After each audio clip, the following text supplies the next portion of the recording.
E aí, meus amigos, tudo bem com vocês? Vocês estão bem? Estão felizes? Eu sou o Medina e esse aqui é o Hub Podcast. Estamos E mais aqui uma vez aqui. está o Vona. Já começando, por que vocês estão me vendo aqui? Por quê? Por quê?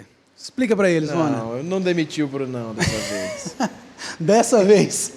Igual das Tudo outras bem. que já aconteceram. Não, o nosso querido amiguinho Brunão, ele tá se recuperando de uma cirurgia essa semana. Isso, tá de repouso. Tá bem, mas precisa repousar. Mas tá tudo ok, gente. Não é bariátrica. Gente... Mas... Ainda não. Quem sabe? Te amo, Brunão. Beijo. Amigo, chefe, parceiro. Não é benéfica, mas precisava. Não, mas tranquilo, vai ficar bem, graças a Deus. Enfim, logo ele tá aí de novo. Estamos aqui no meu ateliê, nosso ateliê, sempre. Verdade, na outra vez eu esqueci de falar onde a gente com tava. certeza, um dos nossos parceiros É maravilhosos. isso, é verdade, tá aqui no meu ateliê. Ó, aqui na descrição tem um contato, meuateliê.arteterapia, um espaço maravilhoso. Você vem com a galera da igreja, do trabalho, da escola, tem um monte de tela ali, ó. Macacão branco, tinta, pincel e arte tome é arte. sua. É isso. Muito bom. Maravilhoso. Falando em arte terapia, ó, o Samuel Cacheta, essas obras maravilhosas que vocês estão vendo São atrás dele, da gente. são obra dele. Ele lançou esse livro, acabou de lançar, O Profissional Criativo, que fala sobre criatividade. Só sobre arte ou sobre criatividade em si? Na área profissional. Legal. Muito legal o livro, muito legal. Tá na descrição aqui para vocês comprarem. E ele falou que toda a arrecadação do livro de vendas vai para um instituto. Instituto de Que Caridade. eu esqueci o nome do instituto, mas é muito legal o instituto. Mas ó, o livro tá maravilhoso. Vai estar na descrição. Aqui na descrição. Mais um livro, é a hora do jabá agora. Ó, O Rei e o Reino. Esse daqui, o melhor livro infantil da América Latina. Ó, e é o seguinte, tem uma novidade agora. Para quem comprar o livro, junto com o livro agora, vai um PDF que é para ajudar ainda mais. Como é que é? Esqueci a palavra que você usou, que é bonita. Caderno de atividades. É um caderno de atividades para facilitar. Você quer apresentar Jesus para o teu filho? Tem esse livro. Com o caderno de atividade vai ficar mais fácil ainda. Talvez a criança tenha uma dificuldade, alguma coisa. Então, não perca tempo. E aqui na descrição também tem O Rei e o Reino. E se você já comprou o livro e quer só o caderno de atividade, também tem. Está na descrição também. Maravilhoso. E temos nossos parceiros também. os nossos parceiros da InChurch. Ó, Vona, eu vou te InChurch. contar da InChurch. Então me explica. A InChurch, eles têm um sistema que vai fazer um aplicativo para a sua igreja. Ou Personalizado. um site para a sua igreja, personalizado, coisa fina, do jeito que você quiser. Eles vão te ajudar na parte administrativa, eles vão te ajudar na parte organizacional, ministerial. Tem a parte... chegou um visitante na sua igreja. Você vai fazer o cadastro dentro do aplicativo e tem uma caminhada junto com ele, com cursos. A jornada, eles A falam. jornada, exatamente. Tem cursos, tem uma forma de discipulado. Dali, você já encaminha ele para uma célula que tem na sua igreja. É alguma aquele coisa assim. acompanhamento com o novo convertido que geralmente tem uma certa dificuldade de acontecer. Exatamente. Né? Pela organização, volume de pessoas. Então, dentro do aplicativo da InChurch, você consegue fazer tudo isso. Parte de escala de louvor, você resolve todo esse problema com escala. Funciona como tiqueteira também. É verdade. Você vai fazer um congresso? Vai ter um congresso na igreja. Você quer fazer um caixa só para o congresso, não precisa contratar uma outra empresa para fazer o pagamento. Você faz dentro do aplicativo da InChurch da sua igreja. Então, assim, ó, resolve um monte de questão da sua igreja, um monte de probleminha que às vezes tem que ficar contratando um monte de gente e resolve tudo. E esse mês agora eles estão com uma campanha que é expansão sem evasão. Para você que está talvez crescendo a igreja, está aumentando, entrando gente, mas está saindo muita gente. Agora eles estão focados em ensinos e estudos para a gente sanar essa questão da evasão da igreja. Então, não perde tempo. Aqui na descrição tem o link da InChurch. Conheça e coloque aí na sua igreja, porque é muito bom. É isso. InChurch! Olha! E o nosso convidado de hoje? Eu não sei você, eu estou emocionadíssimo. É verdade, Vona? Muito. Eu também estou, Vona. Porque essa pessoa fez parte da igreja de maneira quase que vitalícia por um tempo. É verdade. Pregação, álbum, tudo. É verdade. Estamos falando do grande Juliano Som. Uma salva de palmas para ele. O mito, a lenda. Privilégio, queridos. Olha, espaço novo, né? Que bacana. Dá um tempinho aqui. Muito bacana. Finalmente essa conversa acontece. Finalmente, né? é verdade. Pois é. Tá no nosso top top 5 Ó, e top eu acho 10 lá eu acho que quando a gente começou o quando a gente podcast. começou, a primeira lista que a gente fez, assim, quem que a gente quer chamar? Fez lá uns 50 nomes. Teu nome já estava lá. Já.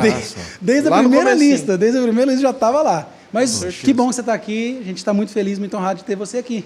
Honra Privilégio gigantesca. nosso. Conhecer privilégio um pouco mais nosso. da tua história, conhecer um pouco mais da onde você veio. Sim, sim. Você já participou de algum podcast ou não? Eu participei com o Douglas. Ah, O com o Douglas Douglas. Jesus. O Douglas sempre é um passo à frente. Douglas. Num Que monte de rival. questão, não é nem só no podcast. Não, ele não prega Ele tanto tá assim sempre também. um passo à frente num monte de questão. Não, Douglas, é muita rivalidade. Vai fazer o quê? Filho de quem também, né? É. Filho de peixe. Mas esse é a segunda participação. Então estamos numa certa logo na exclusividade. Que sequência. legal, que legal. Prazer. Aí a gente gosta de saber, na verdade, assim, eu mesmo não sei da onde surgiu, da onde você começou. Sim. Olha, eu sou nascido em São Paulo, sou paulistano, na capital, filhos de descendentes coreanos. Na verdade, a minha mãe do norte, o meu pai do sul. É? Olha só. Eles Aí se- tá uma história inusitada. tem uma história aí bem interessante, né? Minha mãe, ela foge, ela é uma refugiada, na verdade. Meu Deus. Consegue passar para o sul, mas não passam todos. Eu tenho tios, eu tenho parentes que eu não sei. Nunca conseguiu visitar? Não, a gente não consegue, a gente não tem acesso. Impossível? Desculpa? É impossível? Bom, impossível. É pelo menos difícil. A gente não tem como, Entendi. né? E aí os meus pais se conhecem no Brasil e Que legal. e aqui estou. Cá está o fruto. Caramba. É uma mescla de Coreia do Norte com Coreia do Sul, então. Sim, sim.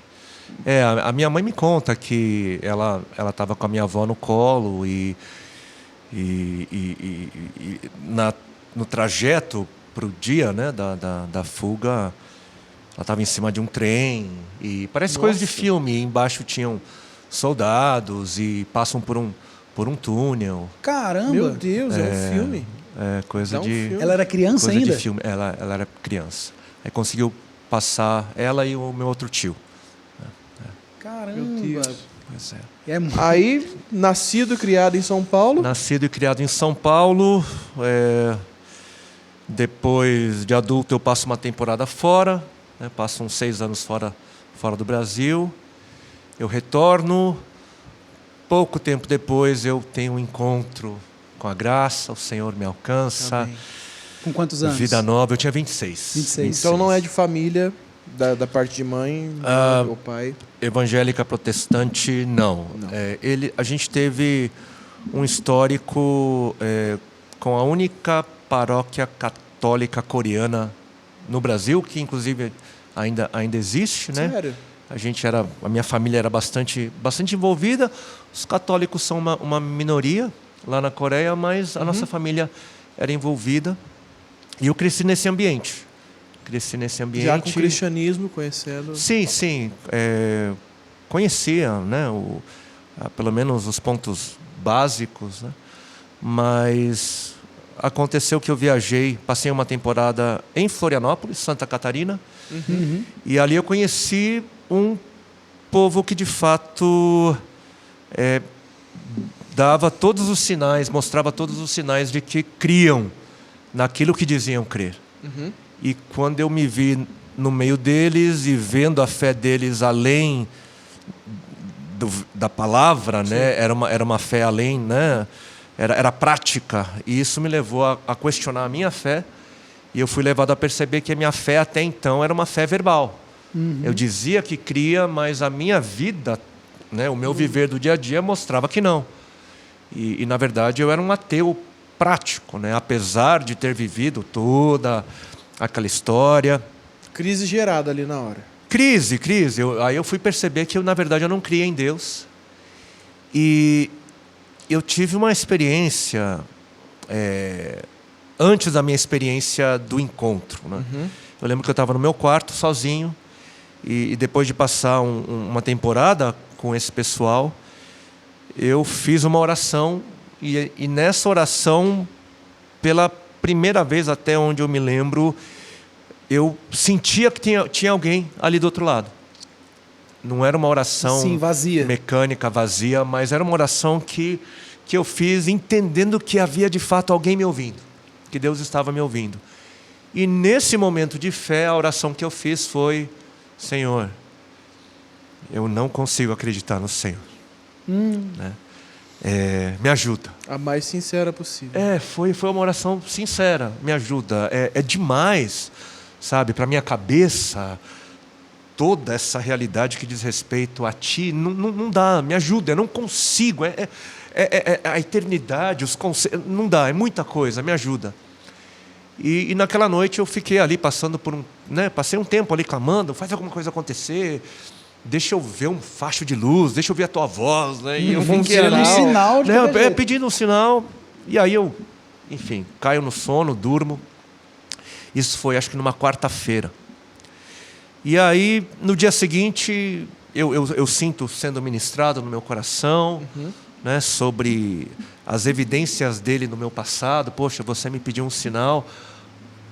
Lembra disso? Lembra daquilo? Olha, né, eu estava lá e isso foi me levando para um lugar de quebrantamento, até que chegou o domingo, dia 19 de março de 2000, domingo, um dia ensolarado. Eu fui fazer um passeio com esses amigos da igreja, né? E Florianópolis é lindo. A gente foi fazer um passeio, um dia lindo. Eu olhei para o céu, olhei para o mar e pela primeira vez eu olhava a criação e eu estava ali, adorando, exaltando, bendizendo o Senhor.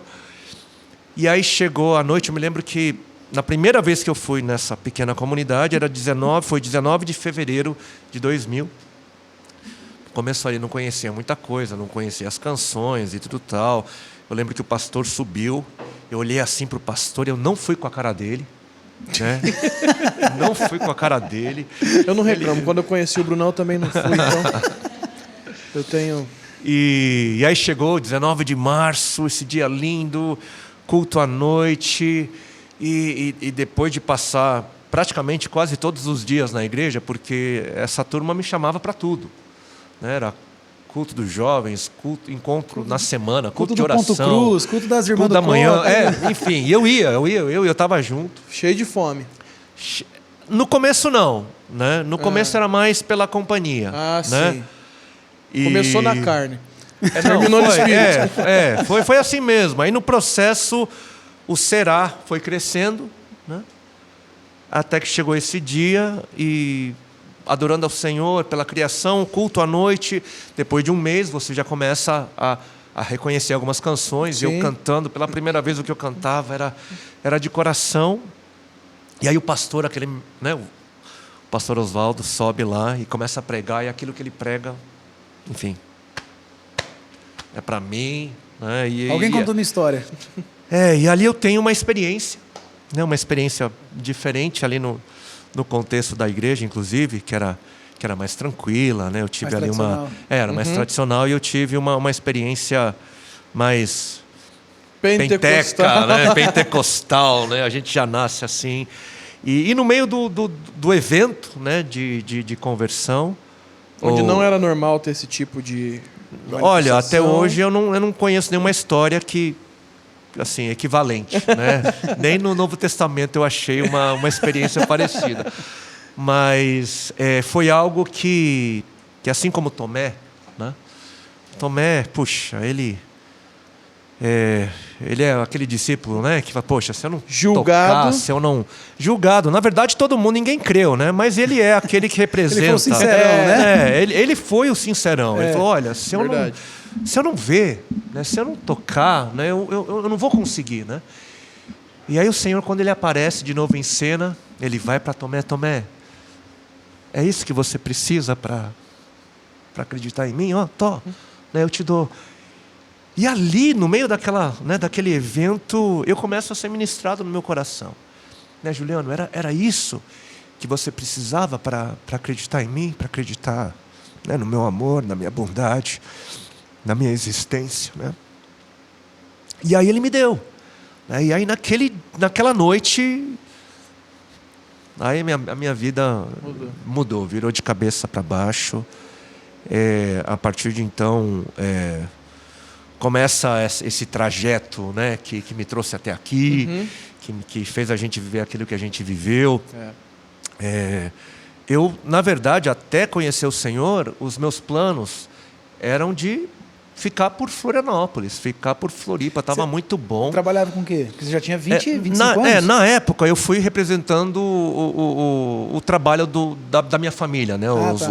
A minha família sempre trabalhou com confecção, né? Com moda e tudo mais. A minha irmã ainda hoje, meus pais, né? Meu irmão. E eu fui então representando, né, esse trabalho. E na verdade eu fui querer ter ali assim um tempo, porque eu fui trabalhar numa feira de temporada que começava às 4 e terminava meia-noite. Então, na minha cabeça, né, de jovem querendo festejar, vou lá, meia-noite acaba, vou da meia-noite às pra 6 tá muito balada, tempo. e aí eu dormia durante o dia, acordava às 2 e ia trabalhar, né? E aí, nesse processo, eu encontro esse pessoal que me... Deu tudo errado no meio do caminho. Deu tudo errado, certo, deu tudo errado, né? Certo. E aí eu volto para São Paulo por causa do Evangelho. Porque tinha minha família, tinha minha casa, os meus amigos, os meus primos. Você né? voltou para alcançar eles. Voltei para isso, porque o meu plano até então era ficar por lá. E eu volto, e quando eu volto, achando que ia ser o salvador da pátria, né? Eu ia chegar, ia pregar o Evangelho. A solução aqui, ó. Né? E todo mundo ia se converter. Mas não. Não é assim. Eu perdi todos os meus amigos, a família, a minha casa. Isso em 2000? Isso em 2000. Rapaz, falar que era crente em 2000... Olha, ainda... Eu acho que antes era pior. A minha família se converteu em 97. O meu pai. Tá. Meu pai se converteu, foi minha irmã, eu e minha mãe por último, né? Só que de uma família tradicionalmente católica, né? Como a maioria dos brasileiros. Então, na época, existia muito essa história de você não é mais meu amigo. Aconteceu com a minha avó na época. Uma ignorância momentânea da minha avó. Esse quadro mudou depois. Você não é minha filha. Existia muito isso, né? Sim, Era sim. muito diferente de se converter hoje. Sim. Né? Então, você passou por uma perda grande. Eu não sei. Olha só, inclusive, acabando aqui, depois eu vou perguntar para o meu pai, né? Eu não sei se ele no passado teve alguma coisa que ele viu que não foi legal, mas quando aconteceu comigo, eu voltei então para casa, aí a família percebeu. Opa, tem alguma coisa de errado com esse menino. Na fala ou Ele tá em diferente. você em si? Bom, primeiro foram as atitudes, né? Uma coisa que eu não fazia antes, é andar com a Bíblia para lá e para cá. Era teu... Então, assim, eu devorava o texto bíblico, eu tinha fome pela Bíblia e eu lia os textos e está escrito isso aqui, uau, o que é isso? Uau. E paralelo a isso, eu buscando o Senhor, bom, enfim, a minha experiência foi em Floripa, volto para São Paulo, não estava igrejado, não tinha uma comunidade, então eu estava no meu processo de peregrinação. Foi tateando. Fui tateando, indo nos cultos, enfim, conhecendo aqui, quase todo dia buscando algum lugar para cultuar, e os meus pais ali, meu pai assim, de olho. Tá?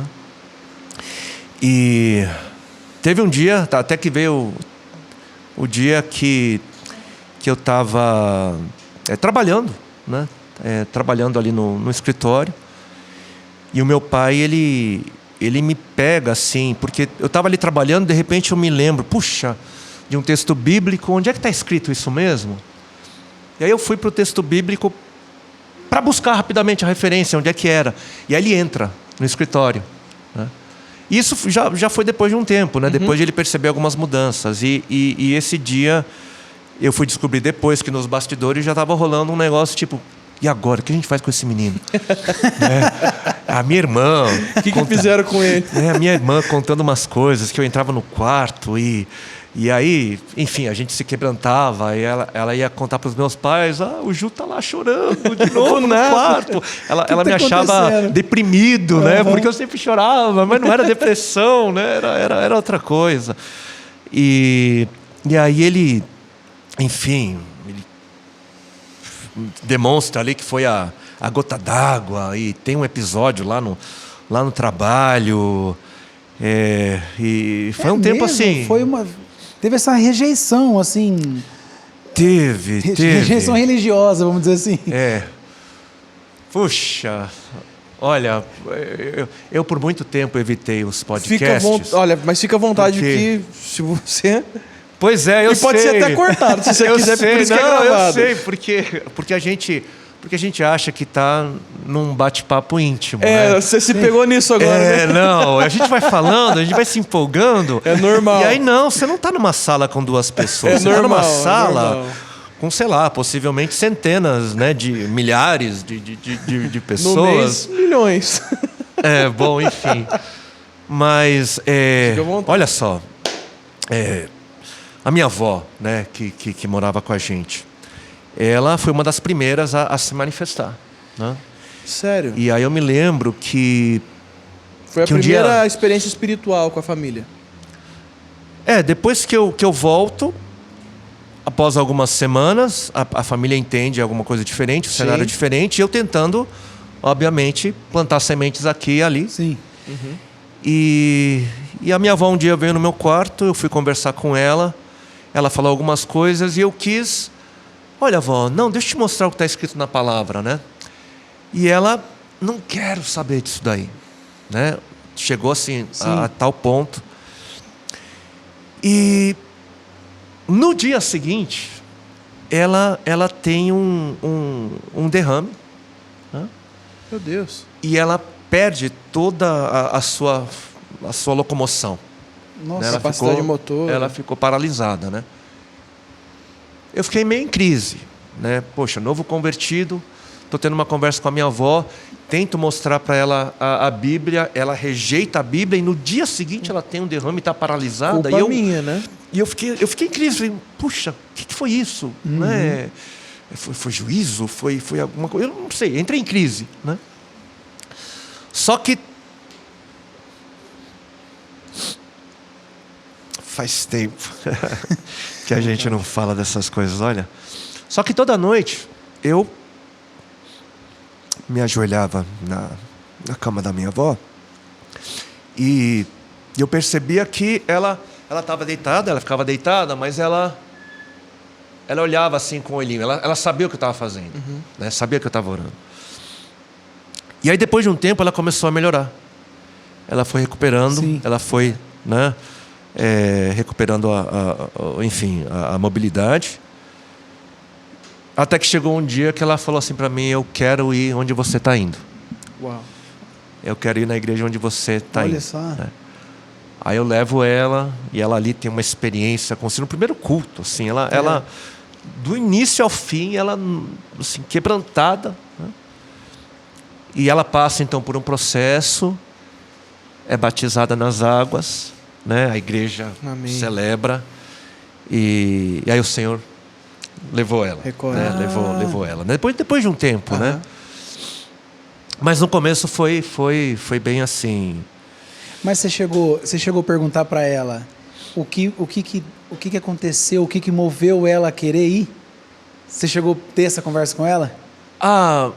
Não. Porque de uma super rejeição. Eu creio que... Olha só que legal. Eu acho, dentro dessa narrativa que eu acabei de contar, imagina, eu sou uma pessoa que vejo alguém que se converte segundo essa pessoa ao Deus vivo, e essa pessoa tenta mostrar para ela, ou falar para ela sobre esse Deus vivo, ela rejeita. No dia seguinte, ela tem essa experiência de derrame. Sim.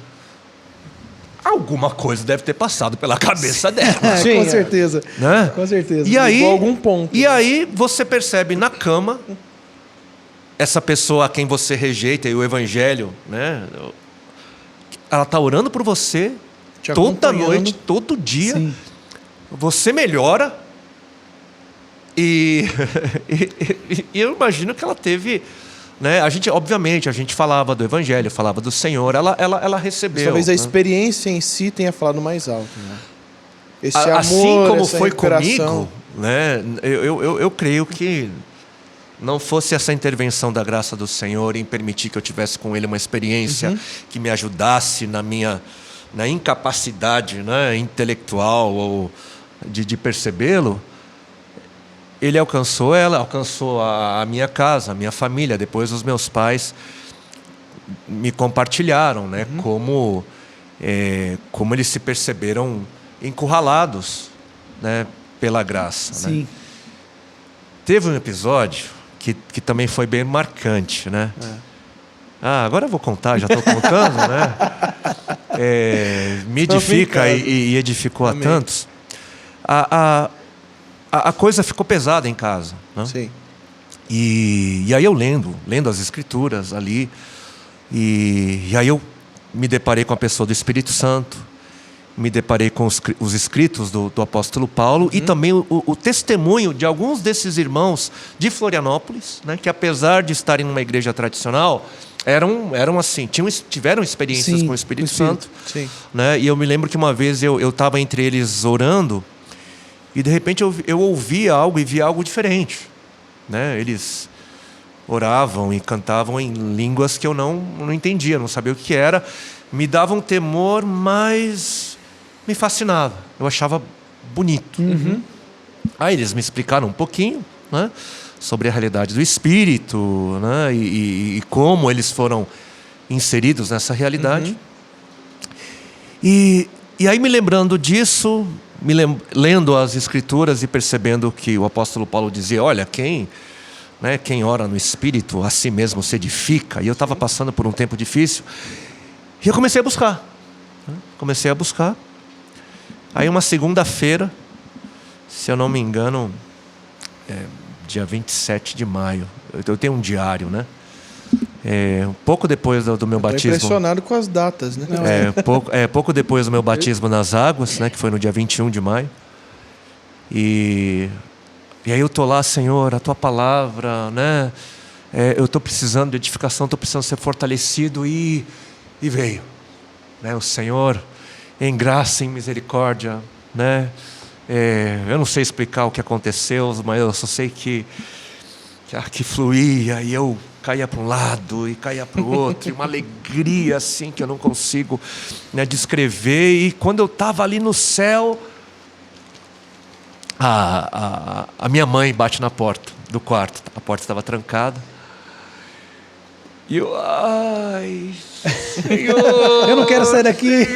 Senhor, o Espírito não é como entidades malignas que vêm e se apodera, né, e possui. Não, ele vem, liberdade, né? gentil, e aí a minha mãe ali, puxa, cortou o meu barato, né? Mas aí eu fui lá, eu abro a porta e pela primeira vez, depois de 26 anos, né, eu abraço a minha mãe, olho nos olhos dela e eu disse que amava ela. Caramba. Nunca houve esse tipo de troca com vocês? Nunca houve. A gente... Uma outra cultura. Meus pais viveram pós-guerra, sim, né? Sim. Eles cresceram debaixo de uma cultura diferente. É uma cultura que há muito respeito, né? Não, existe muito respeito, mas não há... Muita honra, mas... Muita honra, mas essa proximidade nossa, né? Físico, mais a fala... latina, isso era... Né, até estranho comunicação, eles, né? não tinha muito. Eles trabalhavam muito, nos amavam, suprindo com todas as necessidades, mas esse outro aspecto mais latino não havia, né? Então, olha só. Promovido pelo Espírito Santo. E aí eu percebo que ela fica dura e assim, cheia de... Imagina, o filho dela volta, diferente, eu volto do trabalho, né? E chego em casa e que barulheira é essa? Tá passando mal, né? Tá passando mal, empate, causando. E aí o episódio passa, né? Te amo, mãe, obrigado. Te amo, mãe. Ela fica confusa e a gente tá ali vivendo aquele momento de uau, céu na terra, os dias vão passando, até que chega esse dia do escritório. Sim. Que eu comentei agora há pouco, sim, que eu estava lá no escritório. Sim. Poxa, onde é que está aquele texto bíblico mesmo? Vou para o texto bíblico, meu pai entra. E aí para ele foi a gota d'água, né? E ele começa a se expressar de forma mais, né, enfática. Não, isso vai acabar hoje. Né? Chama a dona Lúcia, minha mãe, né? Porque ele queria ter uma conversa ali para resolver. Né? E aí ele começa a falar algumas coisas, né? Que, assim, não eram verdadeiras. Mas ele estava com a cabeça quente, estava até aqui. E aí eu entro num módulo, assim, de oração, de intercessão pelo meu pai. Né? Porque ele estava falando algumas coisas. Sim. E eu, recentemente, né, vindo dessa experiência. E nessa que eu entro nesse módulo de oração, Senhor, ele não sabe o que ele está falando, tem de misericórdia, escapa. Mas assim, escapa, assim, sem... são essas as palavras que eu posso dizer, escapa. Né? E ele olha assim para mim, meio assustado, e aí ele vem para cima de mim, né? E a gente tem ali um momento assim, mais físico, Sim, né? sim. O que é isso? E tudo mais. Caramba. E Foi intensa essa conversão, hein? foi. E aí esse episódio passa, né? E aí dias depois, o meu pai, ele vai pro sul do país para resolver umas coisas que ele precisava resolver. E ele sai de manhã bem cedo e dá para mim a incumbência de ir lá abrir o trabalho e tudo mais. E aí ele foi, eu acordei tarde naquele dia e eu fiquei num dilema. Puxa, se eu tomar banho, eu vou chegar atrasado, então eu vou fazer o seguinte, eu vou, né, vou lá, e na hora do almoço eu volto para casa e me banho e depois eu volto de novo. E foi o que aconteceu. Eu fui, abri lá o trabalho, voltei para casa na hora do almoço, tomei meu banho, aí eu estava para sair, e aí eu sinto em mim uma direção, né? Ore. E eu, puxa, mas a minha mãe está sozinha, né? Meu pai não está, eu preciso estar lá, eu vou orar depois, né? Ore. E eu continuo, puxa, mas está corrido o movimento, eu preciso estar junto, né? Ora. Tá bom, depois da terceira eu vou lá, vou pro meu quarto, fecho a porta, estendo o tapetinho no chão, eu me dobro e vem aquele peso, né, de oração e o Espírito Santo vem e a gente tem aquele tempo ali, de novo, céu na terra, e aí aquele peso, né, de oração sai e eu vou lá para o trabalho. E aí lá por volta de 3 e pouquinho, 3:30 mais ou menos, eu estou lá no escritório, aí vem uma funcionária e ela vem dizer, ela corre assim e Juliano, desce logo porque aconteceu alguma coisa com seu pai, né? Tem alguém no telefone. E aí eu desço, atendo, era alguém que eu não conhecia, ele dizia assim, olha, eu estou aqui na altura tal da BR e só estou te avisando que seu pai sofreu um acidente. Nossa. Mas não se preocupa, tá? Olha, foi um milagre, ele só machucou um pouquinho o braço, mas qualquer coisa, meu número é esse, só tô te adiantando, né? E ele desliga. Ele desliga e, de repente, bate um desespero. Puxa, machucou um pouco em relação ao tamanho do acidente, ele falou que foi um milagre. Né? Malu, liga lá pro seu conhecido, enfim, policial, e a gente foi tentar achar, descobrimos o número da polícia rodoviária, né? Ninguém atendia porque todo mundo estava lá no local de acidente. E aí, depois de 1 hora mais ou menos, eu percebo a minha mãe angustiada, todo mundo angustiado sem saber, né? E aí eu, aqui dentro, um sininho, ei, Juliano, tá tudo bem, fica calmo. Veio uma calma que não dá para entender. Você lembra que você orou? Fica calmo. Aí eu na minha cabeça, tá, agora eu estou entendendo. Era uma intercessão já. Eu estou entendendo aquele peso de oração, aquela chamada. Tá tudo bem, eu fiquei bem. Mas aí eu vi a minha mãe angustiada, né? E aí fui lá eu, né, querer contar para minha mãe. Falei, mãe, então, aí eu contei para ela. Aí eu contei tudo para ela. Eu contei do Espírito Santo, contei da oração, Contei, né, que na hora do almoço eu tinha ido lá né, eu estava lá em casa e o Espírito toda. Santo. Eu contei tudo, desde a experiência do quarto, expliquei para ela, né, a teologia, enfim. E aí, eu achando que ia estar trazendo Refrigério e paz para minha mãe, né? Uhum. Ela olhou para mim e no olhar ela já me disse, né? No olhar ela me disse assim: olha, eu tô aqui angustiada porque meu marido acabou de sofrer um acidente, eu não consigo falar com ele, não sei em que estado que ele está, e vem o meu filho maluco Num devaneio. querer falar de Espírito Santo, de oração no Espírito Santo e não sei o quê. E aí as horas foram passando, 6 horas e nada, 7 horas e nada, 8 horas, 9 horas, no meio do processo a gente descobriu que ele já estava a caminho. Aí dá 9 horas, vamos embora, para ali, né, o carro da seguradora. E aí ele sai assim, né, um pouquinho inchadinho, né, do carro. E aí todo mundo cerca ele e ele começa a contar a história, né? Ele falou que estava vindo na BR que vai de São Paulo para o Paraná, né, de sentido Curitiba. Tem uma região que é bem montanhosa. Bem montanhosa e mão simples, né? É, mão única, né? Bom, enfim. Aí ele falou que ele estava vindo e estava chovendo, né? E na volta, então, ele deu uma cochilada. Quando ele cochila, ele acorda e no susto ele pisa no freio e o carro derrapa. Segundo ele, vira de costas e aí ele sente um tranco, que foi no momento que ele bate o guarda-rail do penhasco. E ele diz então que ele começou a capotar. Caramba! Né? Ele começa a capotar. Foi feio mesmo. Ele começa a capotar. E ele diz ali que na hora ele pensou assim: eu estou morrendo.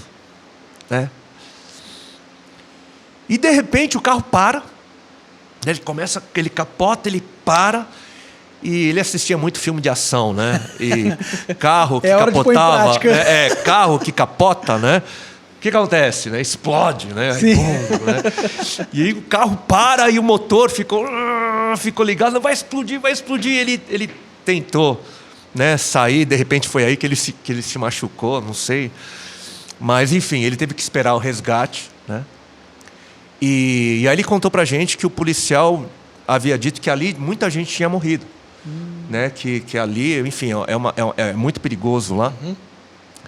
E aí ele conta, né? Olha só, ele conta que palavras dele, né? Que parecia que havia se formado assim um encaixe para ele, né? O carro deu perda total, o banco do passageiro totalmente destruído, e ele falou que parecia que tinha feito assim um encaixe para ele no banco do motorista. Ele estava sozinho, né?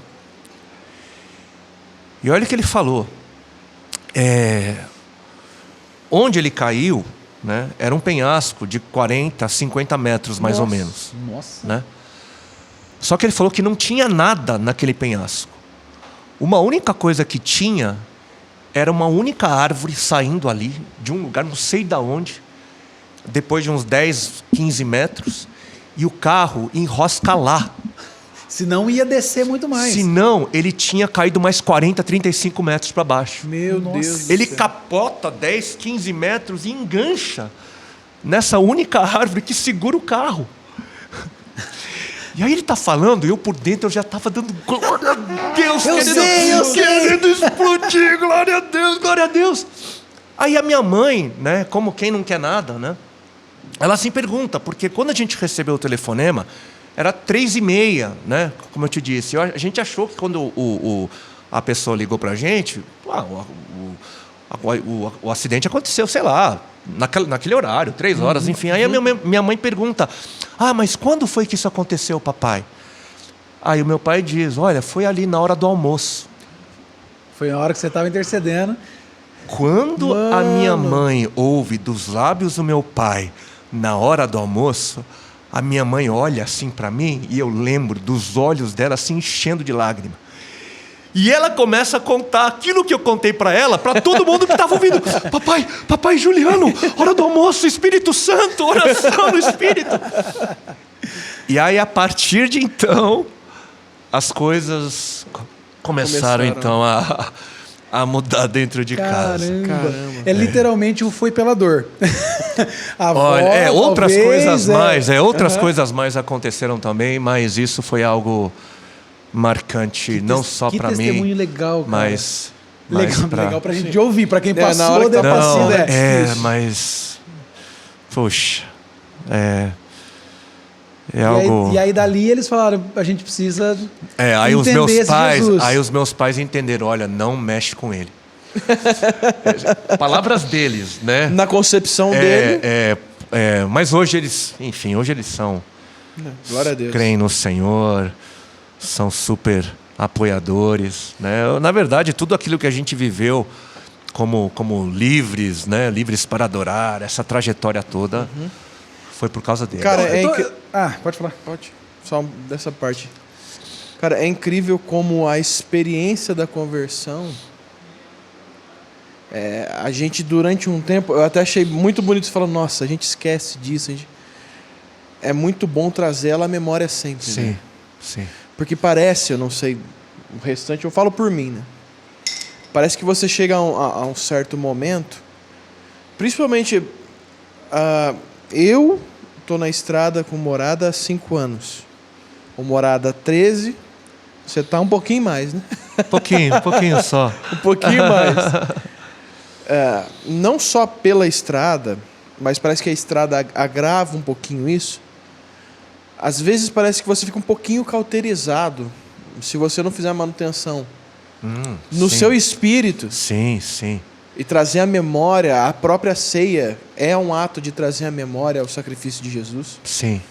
Então mostra a importância, sim, o sacrifício de Jesus que mudou os tempos na terra. É necessário que seja relembrado sempre, periodicamente, Sim. quanto mais nossa experiência com Jesus, né? Sim. E essa experiência da salvação, da conversão, a minha família, a sua também não era convertida, né? Muito novo, o seu também foi parecido comigo. Criança, A minha também teve muita rejeição da minha mãe ouvia o Espírito Santo falar, achava que estava louca. Ela varrendo a casa assim, eu vi, minha irmã, nós vimos. Ela varrendo assim, começou. Eu vou aonde? Não vou. Não vou. Aí a gente olhava um pro outro. Ô mãe, você tá ficando louca? Eu tinha 6 anos. Você tá ficando louca? Cala a boca, menino. E continuava. Aí anos depois descobre que ela ouvia Jesus falando, vai pra igreja com seu marido, ele tá te esperando lá. E meu pai na igreja, sozinho lá, orando por ela. Olha só. Vai pra lá, ele tá te esperando. E essas experiências, a minha primeira experiência com o Espírito Santo, me veio aqui agora na cabeça, foi ouvindo... Tem um cara que canta Soldado Ferido. Não deixe um soldado ferido morrer. Não sei se conhece essa música. Enfim.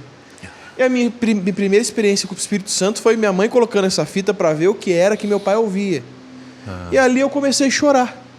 O que é isso? E minha mãe não sabia explicar também. E, cara, é muito edificante ouvir essas histórias de como Jesus alcançou as famílias. Pois é, você falou, né, disso da gente trazer a memória.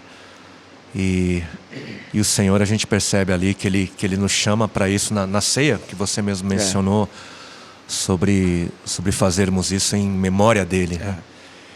E algo que a gente pode perceber é que mesmo quando a gente vai para o texto bíblico original e nesse caso no Novo Testamento grego, a gente precisa se apoiar naquilo que seria a compreensão do povo hebreu, do povo judeu da época do Senhor, né?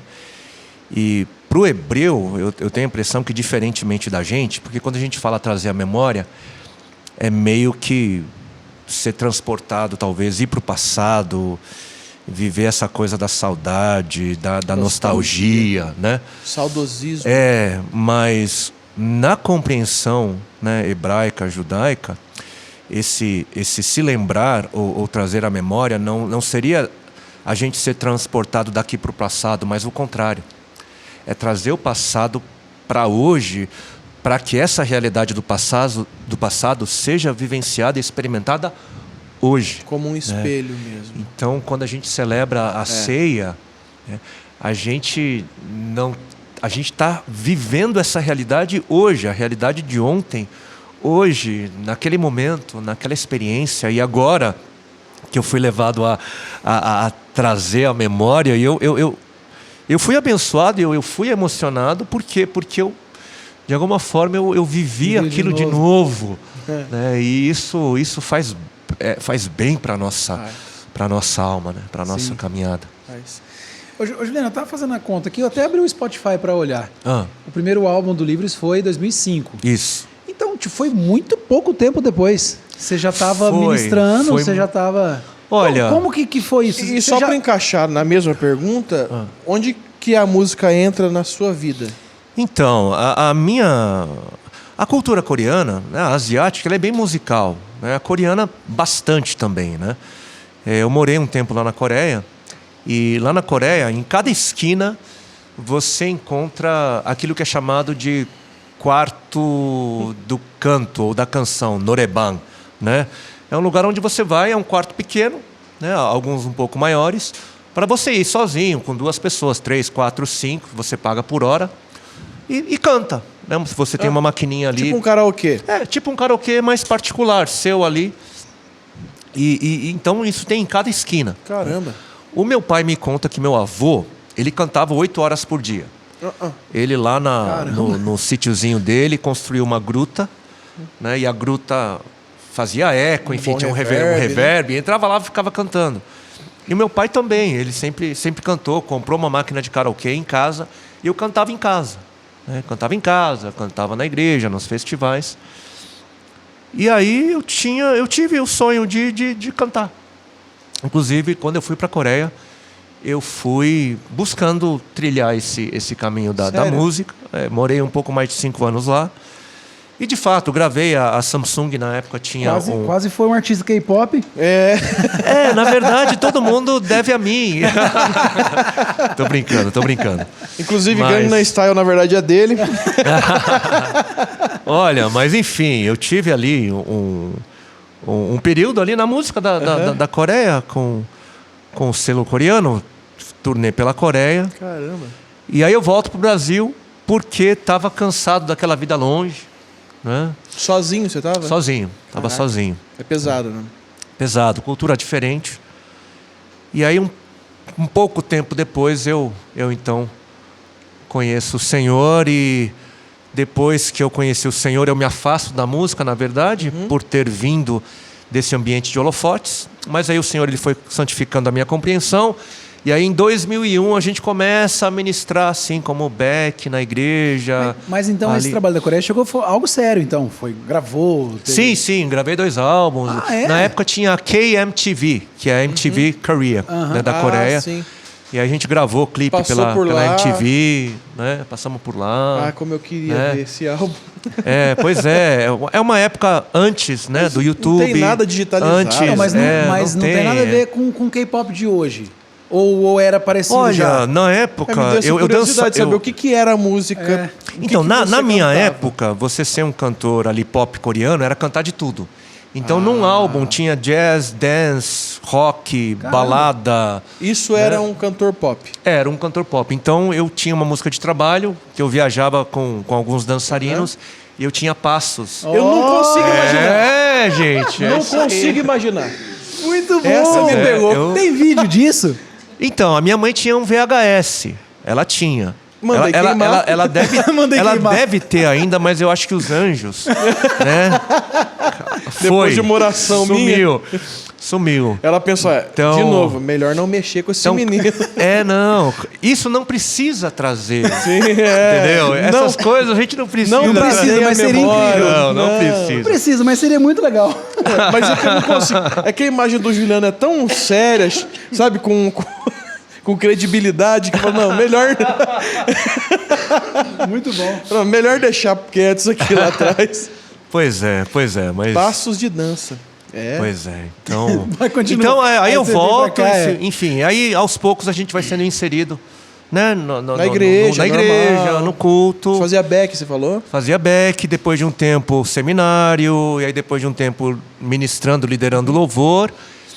E aí vem uma necessidade missionária social, e por conta dessa necessidade missionária social, a gente grava um projeto para poder dar visibilidade e levantar recursos. Isso em que igreja era?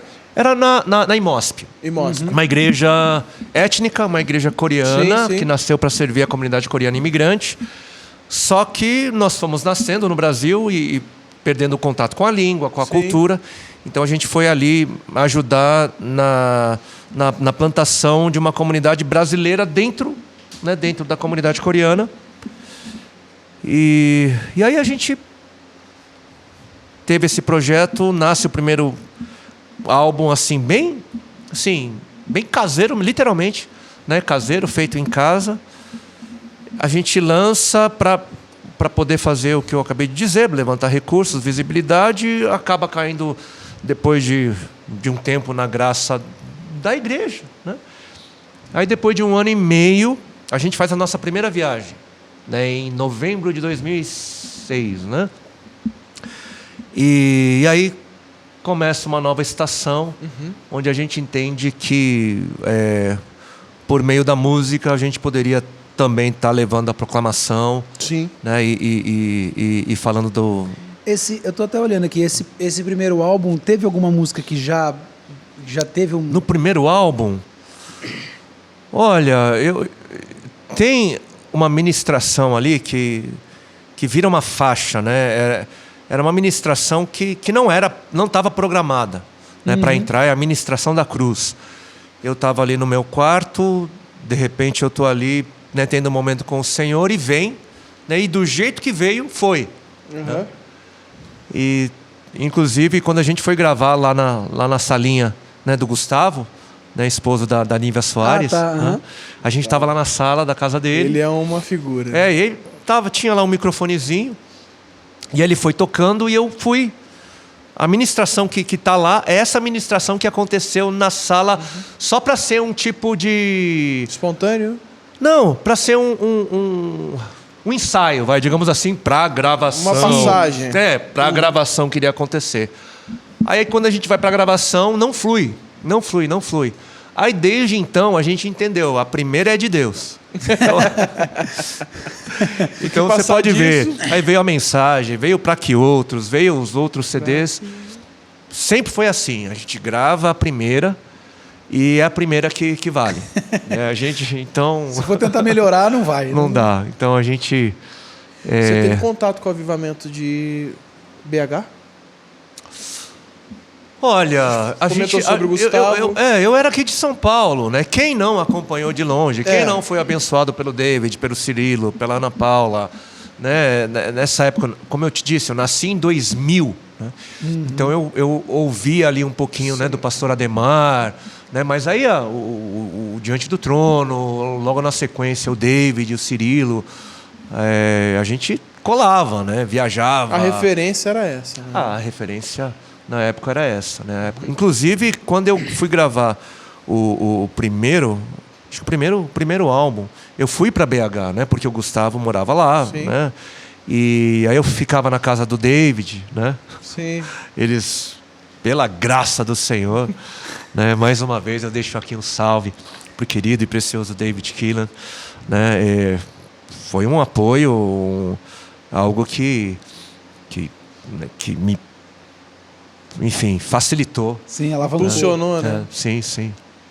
E aí depois de 2 anos veio a gravação do Vai Valer a Pena, que eu acho que talvez foi a música que colocou vocês no nacional. O isso? Vai Valer a Pena foi a que, de repente, catapultou para um cenário Sim. mais, né? Eu me lembro que... De são furar uns o 8 CD. uns 8 anos atrás, 8, 9 anos atrás, o Nelsinho, né, da Unimusic, ele... A gente não tinha clipe, a gente não tinha nada pro YouTube, né?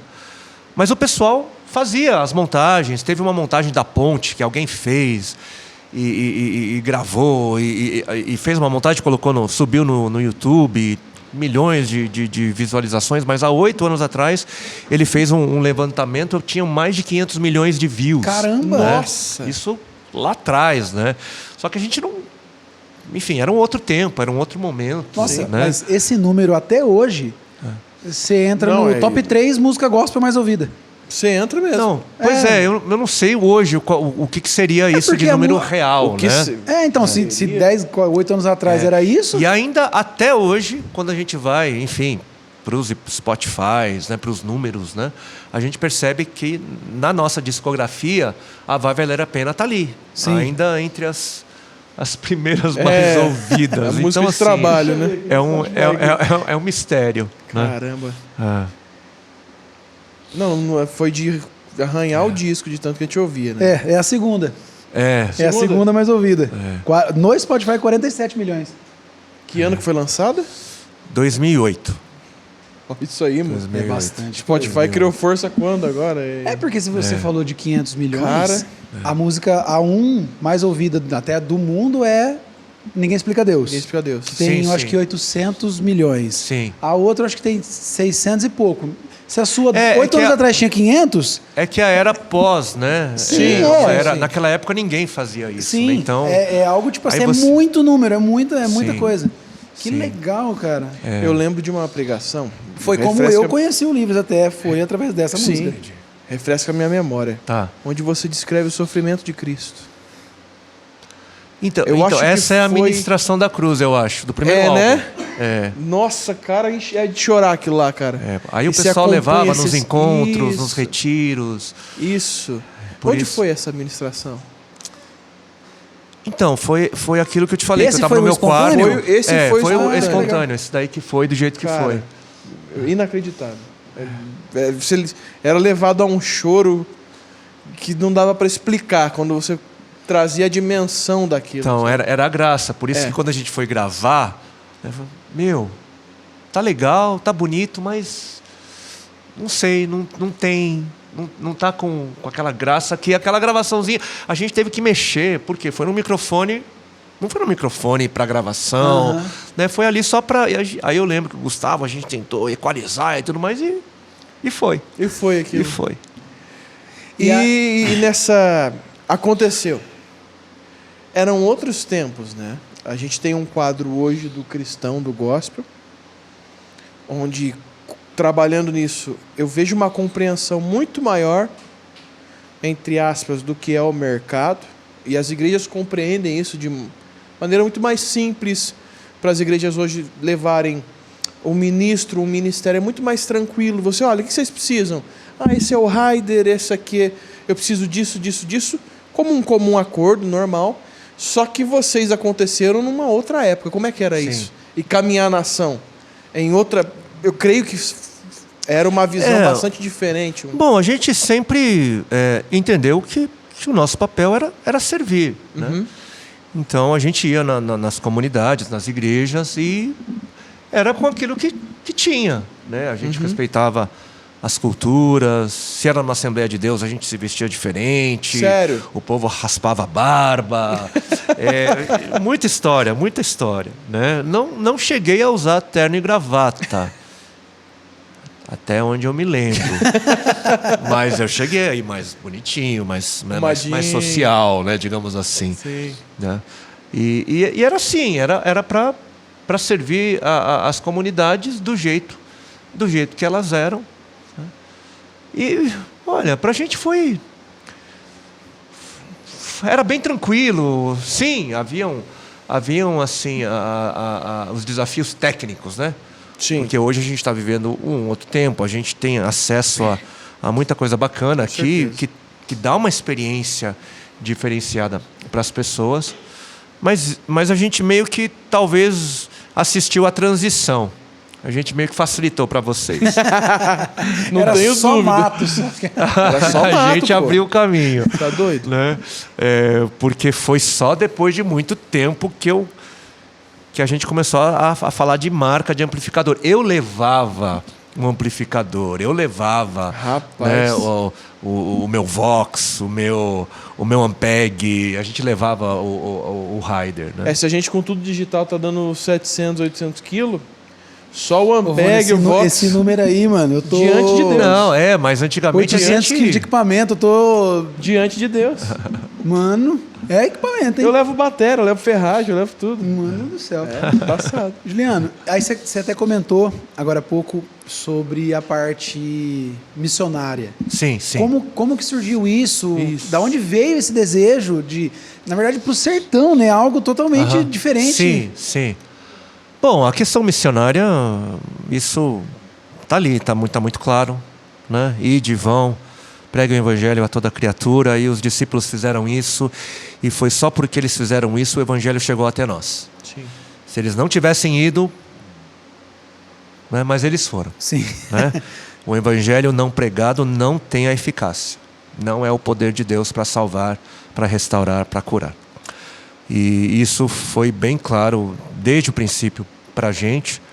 A gente sempre teve o cuidado de buscar conhecer o Senhor pelas Escrituras, né? Buscar conhecer o caráter do Senhor pelas Escrituras. E isso é muito claro. Isso é muito evidente. A Igreja de Cristo é uma igreja missionária, é uma igreja que vai, é uma igreja que precisa estar presente onde o Evangelho não é presente. O Senhor, Ele só volta depois que este Evangelho foi pregado em todos os lugares, para todas as etnias, os grupos, né? Os grupos étnicos. Né?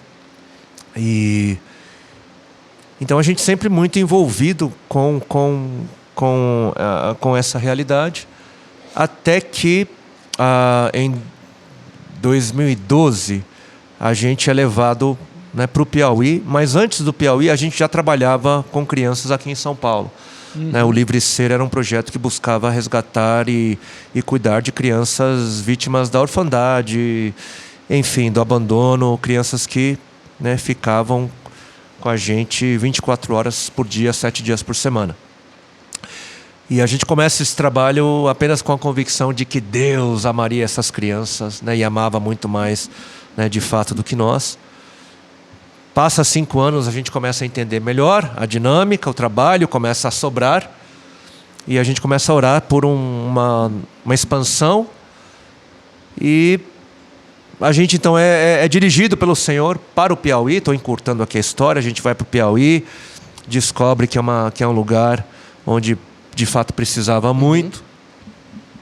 A gente consegue... É um país dentro do país, né? Um país dentro de um país. A gente, no 8º dia da nossa primeira ida, consegue adquirir um terreno, e a gente volta para São Paulo pensando em quem que a gente iria enviar. Né? Naquele casal de missionários abençoados, naquele irmão cheio do Espírito Santo. E não demora muito, o Espírito... Para de buscar. É você, né? São vocês que vão. Não procura mais, não. E aí eu... Ai. Tempo passa, eu tenho que comunicar isso para minha esposa, né? E eu falo, ai, Dani, então, Piauí, a gente tem que ir, né? Né? Não sei se você tá... Né? E aí ela também olha assim, abaixa a cabeça, né? Enfim, o Senhor falando comigo, falando com ela. 2013, então, a gente vai, leva o pó, né, até o pó de casa, muda para o Piauí, e a gente vai buscar conhecer o ambiente de onde essas crianças vinham, e aí a gente é levado para o sertão, né? A gente é levado para o sertão, né, por um missionário local. Nessa ocasião também o Zé D'Água, que já passou por aqui, Sim. né, tinha ido recentemente, inclusive da comunidade onde a gente fazia parte. A gente vai lá para Betânia do Piauí, e chegando ali eu conheci uma situação, uma realidade, um povo, uma região onde fazia 5 anos que não caía chuva. Caramba. Na época, 4 anos, né? E aí a gente conhece gente, vê situações, uma mãe, né, isso a gente tem gravado em vídeo, dizendo que quando a seca vinha e nem água imunda tinha para beber, porque a seca vem, o açude vai secando, os animais vão consumindo, defecam ali, aquela água vai ficando suja, imunda, mas quando nem aquela água tinha para beber, ela contou que bebiam óleo. As crianças bebiam óleo para aliviar a sede. Meu Deus. Aí que nasce óleo. Óleo de soja. Ela disse óleo. Não dá nem para saber Óleo. o que é. Então, assim, imagina, se não tem água, né, você vai para aquilo que mais se parece, né? E aí nasce o Projeto Mais Água. Nasce sem que a gente quisesse, a partir de uma conversa com os amigos do Sul. E nasce então a primeira intervenção.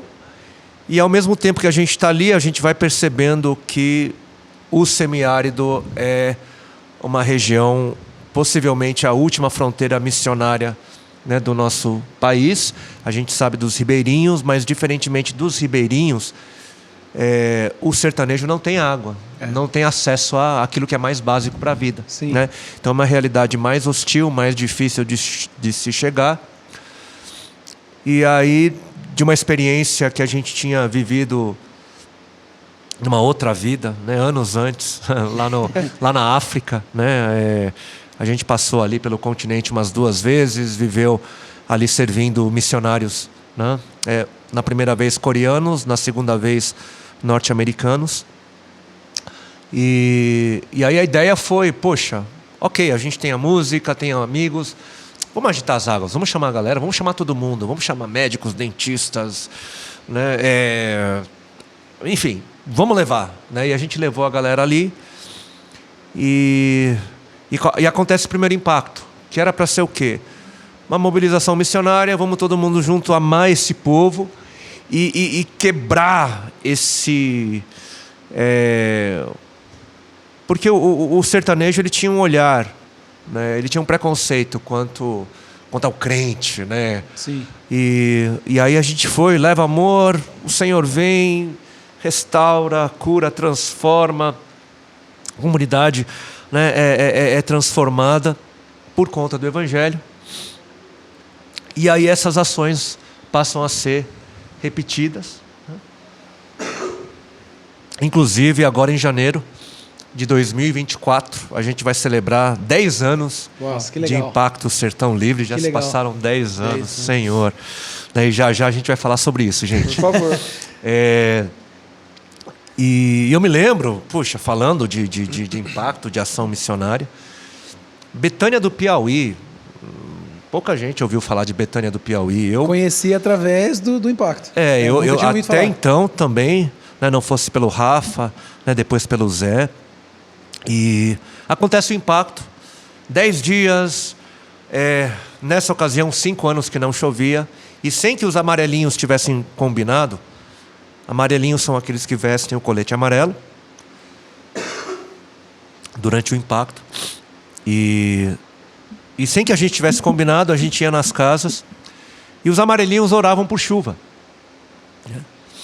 Manda chuva, Senhor, misericórdia. E o impacto acontecendo, o impacto acaba, se eu não me engano, num domingo. Segunda-feira a gente volta para as nossas casas, né, impactados pela bondade do Senhor. Mas 5 anos que não chovia. O que é isso? Nossa, não dá para imaginar. Né? Aí na terça-feira, dá no Jornal Nacional. Eu acho que dá até para procurar, eu acho. Janeiro de 2014. No Jornal Nacional, terça-feira, sai assim no noticiário: Betânia do Piauí.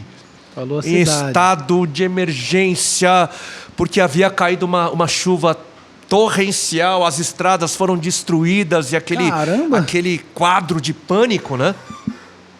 E aí a gente liga para o Zé, como é que estão as coisas, como é que está o povo, né? O que está acontecendo? Aí o Zé do outro lado: o povo está feliz, né? Os açudes encheram, tem água limpa, potável para o ano inteiro, água doce, né? E depois do que acontece, aquele povo de Betânia do Piauí, né, e se tem gente de Betânia do Piauí assistindo, fica aqui o salve. A quem aquele povo atribuiu aquela chuva? A Deus. Sim, com certeza. E hoje existe ali uma igreja crescente que já está enviando missionário.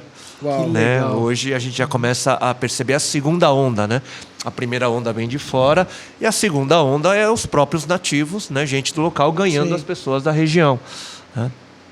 E em cada edição a gente tem vivido e experimentado uma graça transbordante, muitos sinais, maravilhas. A gente hoje, depois de tantos anos, a gente viveu a 20ª edição, mas começa a entender aquilo que o apóstolo João quis dizer ali no finalzinho da sua versão do Evangelho. Olha, o que eu escrevi para que vocês pudessem ser edificados, para que vocês pudessem crer, mas se eu tivesse que escrever tudo o que ele fez, não caberiam em todos os livros, né? De tanto que ele fez. Né? Então, ao longo desses anos, a gente tem, em cada edição, colhido relatos, testemunhos. Né? Eu lembro que depois do primeiro impacto, veio o segundo. Né? E o homem, né, no coração do homem é, puxa, Senhor, o primeiro impacto foi tão bom, foi tão poderoso, né? Aí veio o segundo, gente vindo de todas as partes do Brasil, de fora do Brasil. Aí o homem, ai, Senhor, será que vai ser bom? E agora? Tipo assim, vai superar o primeiro? Expectativa, né? Senhor, tem de misericórdia. Veio o segundo e o Senhor veio, impactou, sarou. Testemunhos assim, lindos, né? Que a gente vem colhendo. Poxa, como... São Francisco de Assis do Piauí, um grupo de jovens entra numa casa, é recebido por uma senhora rastejando, né? Porque há 6 anos ela tinha passado por um acidente de moto e ela perde então a mobilidade e só se rastejava.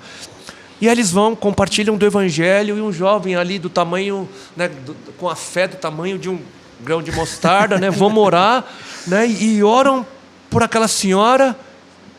E aquela senhora anda. Uau. Volta a andar e começa a perseguir esses jovens, porque um trabalho que a gente faz é visitar os lares, as casas. E é ali onde a gente vê o Evangelho se manifestando. Essa mulher começa a seguir esses jovens, dançando, andando, no culto à noite, na Praça Central, que acontece todos os dias. Está lá a Dona Maria.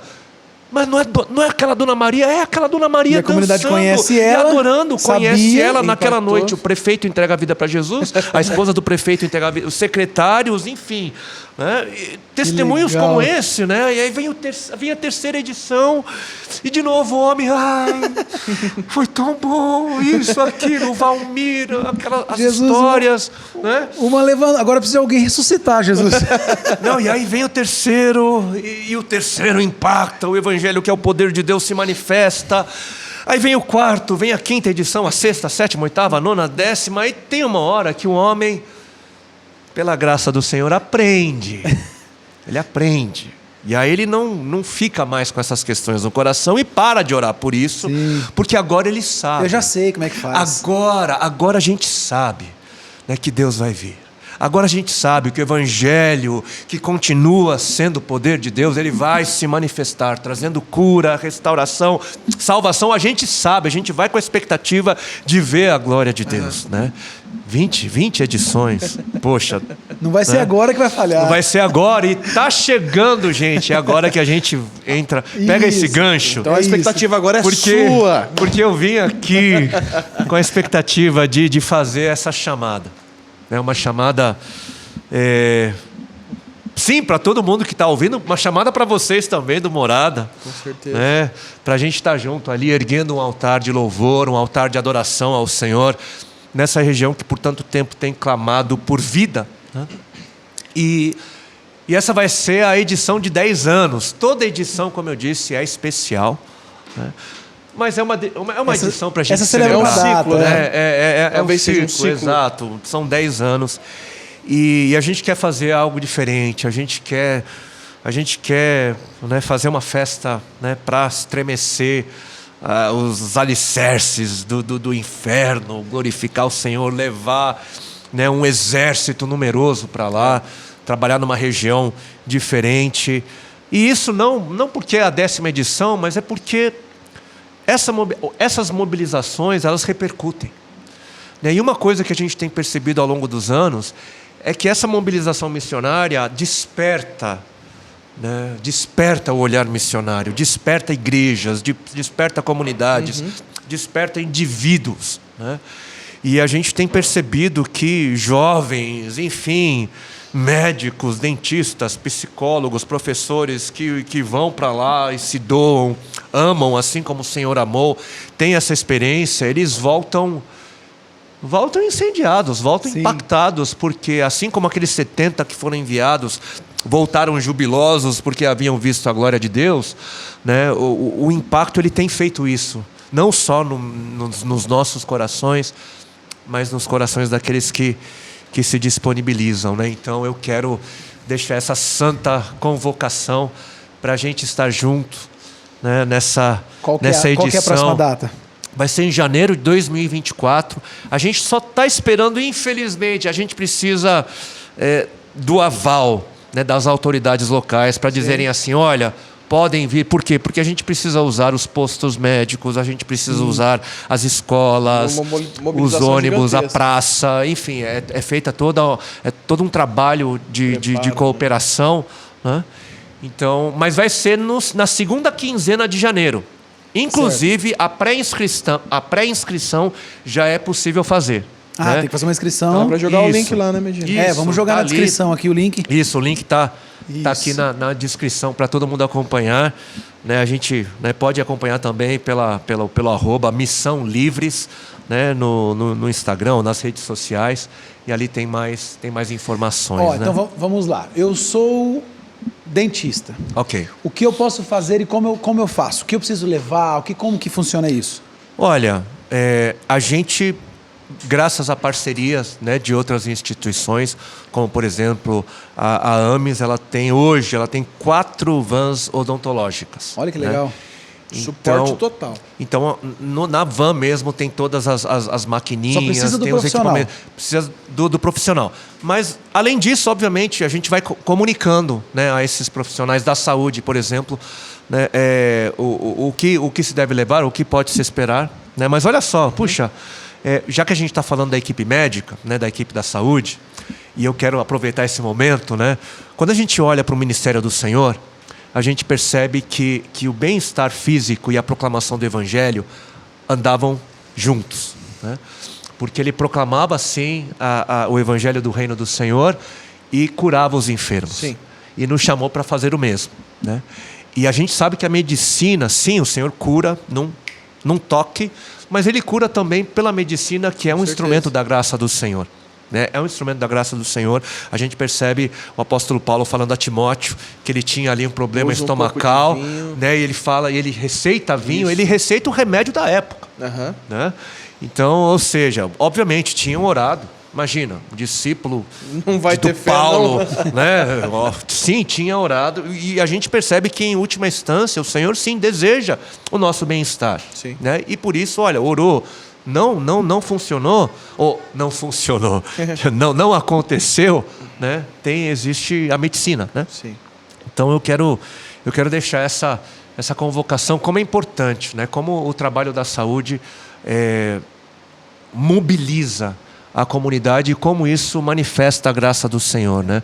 A gente tem alguns números, eu trouxe aqui uma colinha, fica à vontade, pode pegar, ao longo aí, né, desses 10 anos, né? Agora eu estou falando de forma geral, não estou falando só da equipe de saúde, né? Foram mais de 180 mil pessoas alcançadas, Meu né, Deus pelo impacto. do céu. Né? Foram mais de 5 mil voluntários, né, que foram levados. Caraca. Então, gente de todo o Brasil e de fora do Brasil. Agora, na última edição, em Caridade, veio uma alemã, né, a Sara, uma alemã mesmo, que aprendeu a falar o português e fala o português bem, inclusive.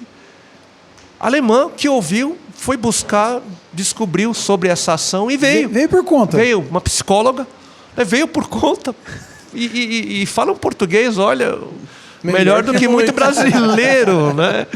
E enfim, gente de todas as partes. Né? E a área da saúde, olha só. O número que eu tenho aqui foram mais de 48 mil atendimentos na área da saúde. Então, eu estou falando de fisioterapeuta, psiquiatra, psicólogo, dentista, enfim, os médicos, né, trabalham bastante. Porém, debaixo de um outro ambiente. Né? Com certeza. Nessa última edição mesmo, a gente estava conversando com o enfermeiro, que ele confessou que a primeira vez que ele veio para o Impacto foi para ganhar créditos na faculdade, alguma coisa horas. assim. Ele confessou. Horas, ganhar horas. Ele confessou. E aí ele conta, né? Muito legal. Ele conta que ele foi, então, veio para o impacto, foi para a área da saúde, e na triagem, né, a pessoa que estava ali entrevistando, estou sentindo isso, ela orava. E aí ele... Peraí. Que é isso? Né? E aí ele conta que na primeira vez a pessoa veio falando de dores, a pessoa orou e a dor foi embora. E aí ele... Que medicina que é essa? Ele fica assim, ele fica em parafuso, ele começa a questionar o paciente, né? Espera aí, mas como assim? Me explica direito, né? E aí começa o processo dele, né, de encontro com o Senhor, e agora em caridade ele voltou trazendo mais pessoas. Que legal. Então, bom, enfim, essas histórias são... Olha como não existe um padrão, né? Jesus, ele opera de maneiras... Vamos trazer então o outro lado. Eu não sou médico, eu não sou dentista, não tenho nada a ver com saúde. Boa. Como Olha que eu posso ajudar? Olha só. Em várias edições, a gente colhe testemunhos de gente, de crianças, de adultos, dizendo que foram curados num abraço. Uau. Por quê? Nunca haviam sido abraçadas. Senhoras, gente assim, de vivência, né? Essa edição agora mexeu bastante. Né? Toda edição mexe bastante comigo, né? Mas a nossa presença ali e a riqueza que há em nós, não estou falando de riqueza material, é uma riqueza de alma, né? São crianças que nunca ouviram, nossa, como você é linda, como você é lindo. Assim, crianças que confessam, né? A gente na convivência, né? Que nunca assim, experimentaram uma palavra de afirmação, né? Então o que a gente tem dito, se você tem um abraço para compartilhar, se você tem um sorriso, se você tem uma história, né? Se você tem uma oração para fazer por alguém, se você tem a fé do tamanho de um grão de mostarda, né? A gente convida, a gente faz essa convocação, porque a nossa presença diz muito, né? E muitas vezes as pessoas vêm e perguntam, por que vocês estão aqui? E aí é a deixa, né? Aí é a deixa para a gente entrar com a nossa história, com o Evangelho, e a partir disso, o Evangelho, que é o poder de Deus, não é a gente que faz, é a presença dele. Ele disse que se a gente fizesse isso, ele estaria ide por todo mundo. Né? E eu estarei no meio de vocês. É a presença dele do nosso meio que faz. Não é a gente. A gente tem o privilégio de assistir de camarote, né? Então fica aqui o convite, né, para vocês e para todo mundo que está assistindo. Por favor. Para vivermos essa experiência do Evangelho de Cristo Jesus. No site tem todas as informações de custos. No site, no link aqui de novo. Isso. O Medinex vai colocar o link para a gente na descrição. Façam parte disso. Vona, é janeiro. Janeiro, 2024. Eu sei que você vai estar de férias. Sim, senhor. E aí? Quer fazer o compromisso agora? Quer fazer um DJ pra galera lá? Fazer uma festa lá? Vamos. Aí, ó. Vamos. Pra mim, o que a gente tem, a gente disponibiliza tudo. Chega a pular lá, ó. Olha só, gente, tá aqui, ó. Ela gosta de uma missão. Tá gravado aqui. O Brunão não veio, mas olha, Brunão. Tá convidado. Mas a gente faz ele falar. Não, ele. Vamos fazer um vídeo dele lá. Com certeza. Ele tá sem voz. Pois é. Até lá a gente vai estar zero, restaurado, vai estar recuperado, vai estar zero. 4 dias tá zero. Deixa eu ver aqui se vê alguma perguntona da hora pra gente fazer. Tá. Quer um Red Bull, Juliano? Não?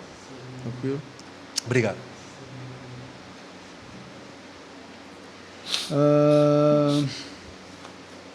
Fala aí, Ivone, alguma coisa. Vai procurar uma pergunta aqui que eu não procurei antes. Eu fiquei curioso com a pergunta.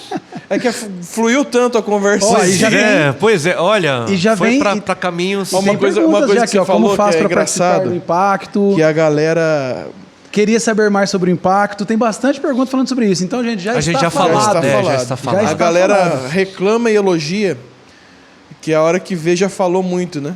Já... Pois é. Muita gente que a gente já teve um papo aqui, tipo, não sei como vocês cortar tal coisa, porque eu jurava que não estava gravando. No seu caso, foi um belo testemunho, né? que Pois trouxe é. a memória, mas... Pois é. Vamos falar, tem algumas perguntas aqui falando do Livre, você até falando se tem algum projeto de voltar com a banda. Na verdade, tem um projeto, o último É projeto isso, que e o vocês projeto novo. lançaram. Vamos falar sobre isso. Sim, a gente acabou de gravar um projeto novo, A Noite de Adoração 2, que é fruto desse vivo? novo tempo, ao vivo. Foi lá no espaço da igreja, Legal. inclusive, porque a gente está vivendo um tempo nem entramos novo. nesse assunto, fruto de um Sim. tempo novo. Vamos ler. Agora a gente está, embora a minha ordenação tivesse acontecido em 2012, é agora que a gente está vivendo, né? Faz um pouquinho mais de um ano que eu estou vivendo essa realidade de pastoreio local. Então hoje a gente de fato está vivendo esse tempo novo e vivendo em comunidade, vivendo ali no meio, né, desse povo que eu amo de paixão. É um negócio que dá medo, sabe? O negócio enfim, é demais aquilo que a gente está vivendo hoje. Qual que é o maior desafio para você agora como pastor local? Porque você sempre foi esse itinerante, né? Puxa, é justamente a formação, fazer discípulos, que é o nosso papel. Sim. Né? É o nosso papel como É um desafio igreja. mais profundo. Né? Formar, né, aqueles que o Senhor, por quem o Senhor morreu, né, e ressuscitou. Né? E isso leva tempo, isso leva convívio, isso leva encontro. E é um desafio. É um desafio. Mas aquilo que a gente já tem visto o Senhor fazendo. Amém. Então esse trabalho ele nasce como fruto desse convívio, né? Canções que já eram ministradas, já eram vividas. E tá ali nas redes, nas plataformas digitais, está ali no YouTube. Inclusive eu já te convido a procurar no YouTube, Noite de Adoração 2, com participações, né, muito especiais. Tá lá a Gabriela Rocha, o Isaías Saad, legal. a Sara Oliveira, que é uma irmã preciosa lá de São José São dos José, Campos. já né? passou aqui. Ah, já Sim, passou. já. É uma história de cinema. Tem. A vida dela é um filme. Ela é um filme o testemunho dela. preciosa, né? A procura da felicidade, né? É aquela lá. Pois é. E aí, nos próximos, olha, aproveitando também, nos próximos a gente vai estar junto com Morada também, Ai. fazendo Ai. um som, né? Com certeza. Com certeza. Que legal. Aí já tá, A já vontade saiu. de dar sim pelo Já programa. saiu, já tá disponível. já está disponível e está lá para todo mundo curtir e celebrar em alto e bom som. O Livres não tem mais um projeto de retorno. Tá como o Juliano Som agora. Sim, a gente... na verdade, esse projeto de construção de identidades, ele começa lá atrás. Não sei se vocês perceberam, teve uma época que era Livres para Adorar, depois virou Livres de Juliano Som. Era já apontando já era isso. para um caminho onde a gente iria estar multiplicando vozes. E eu tô assim, eu tô já dando aqui a deixa, né? Inclusive, eu já tinha reparado nisso, que primeiro era o Livres e o Juliano Som pequeno. E depois ficou Livres pequeno e o Juliano Som grande. Foi fazendo uma... Não teve isso. Bom, isso eu não sei, né? porque- Mas enfim, a gente foi construindo e daqui a pouco a gente deve estar falando um pouquinho mais sobre essa multiplicação, né? Legal. Então vem aí Vem o tempo vem a novo Livres aí. Music, Legal. vem uns movimentos musicais Que legal. para acontecer, para dar continuidade. Que legal. Acho que é isso. Super é isso. Não, foi muito legal. Foi muito legal. É A isso. história do testemunho foi muito Podia ter legal. só um violão aqui, né? Nossa, faltou um violão, né? Ele... Não, numa próxima. Ela pediu, canta, vai valer a pena. Numa próxima, Faltou um violão. Podia fazer uma quando eu- capela, né, Juliano? Pois é. Não, numa próxima com o Brunão, a gente volta aqui. Bora. E de repente eu até dou uma palhinha Fazer do assim, projeto coreano, quem sabe, não sei. a gente marca uma em fevereiro, pós o impacto. É Com verdade. certeza. Ou faz lá no Impacto. Ó, Uma live. Aí, Ó, o Telinho, se tivesse aqui, já... Ah lá. Opa! Contratinho. mas gente, ó, por favor, se inscreva, faça sua inscrição pro Impacto, tá aqui na descrição. Contribua. Qualquer coisa que você souber fazer, se você souber dar um abraço, já tá valendo. Então, por favor, E não tem fique como fazer fora. contribuição financeira também? Tem, com tem, o projeto? claro, tem tudo também. no site. Tá tudo ali. No tá site tudo ali. tem lá a conta, o Pix? Sim, Que tem legal. tudo. Se não dá para dar o tempo agora, dê dinheiro. Então, já sabe que o caminho dele é maravilhoso. Então, é isso aí. É isso. Muito obrigado. Foi maravilhoso te receber. Poxa, privilégio, gente. O privilégio é nosso total. A gente tá igual criança aqui. Oh, Senhor. Obrigado, gente. Obrigado pela atenção, pelo carinho. Amém. Fica aqui ou até breve. É isso. Até breve, em Até nome de janeiro. Jesus. Tem uma outra oportunidade. É isso, gente. Se inscreva nesse canal, seja membro desse canal, porque você também ajuda esse canal a levar essa mensagem para mais pessoas e continuar com isso. Compartilha com seus amigos, compartilha com aquele irmão que você fala assim, eu vou mandar para aquele irmão que ele precisa ouvir isso aqui, porque vai edificar a vida dele. Então compartilha, certo? Ó, beijo no coração, conheça a Church, tá aqui na descrição, vai ajudar um monte aí na sua igreja. Um beijo, meus maravilhosos. Até a próxima. Obrigado, Gaspar. Gaspar. Fica com Deus e tchau. Deus abençoe. Tchau.